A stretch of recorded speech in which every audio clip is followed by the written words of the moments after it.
The end of a thrilling week-long sailing trip turned out to be the beginning of battling for months with my conscience. I'm Sophie, and this is my story for #SpiritCore. My junior year of high school, I got the amazing opportunity to go on a sailing trip from Bermuda to Newport, Rhode Island.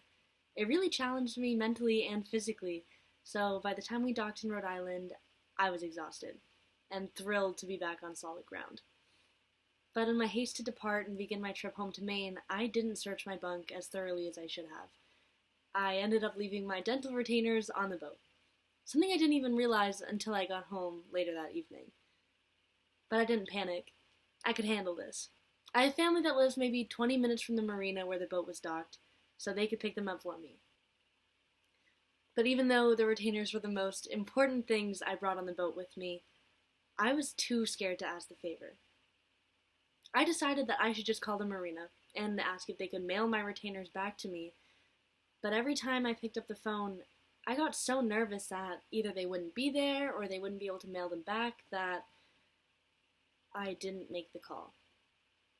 It seemed much easier to live with the hope of miraculously getting them back one day than to face the fact that they could actually be gone, and that it was all my fault. So I spent the next few months lying to my mom, saying that I was wearing them every night as always.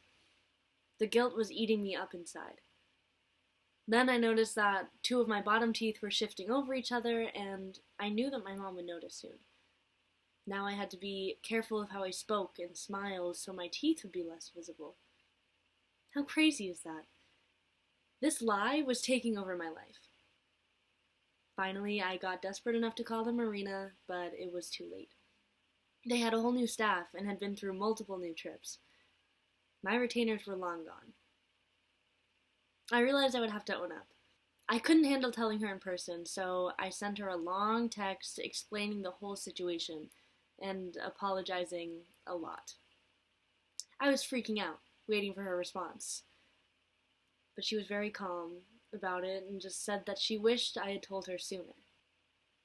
The tension I had been holding in my shoulders and neck for months released, and it finally felt like I could breathe freely again. But there was a cost. I had broken her trust, and it broke both of our hearts. My relationship with my mom is one of the most valuable things in my life, and I had damaged that. For a long time afterwards, I would see a questioning flicker in her eyes when I would tell her what I was doing, or where I was going, or who I was with. It hurt. Months passed, and eventually, thankfully, that flicker went away. I definitely relearned then that the right thing to do is to tell the truth in the moment. It seems so hard sometimes to listen to your conscience and to do the right thing, but it's actually easier in the long run. It's never worth it to break the trust of someone you love so much, especially over something like a retainer. Thank you so much for listening. We hope you share your story of conscience and what it taught you. Don't forget to please tag #SpiritCore and @SpiritSeriesUSA. Together, we grow.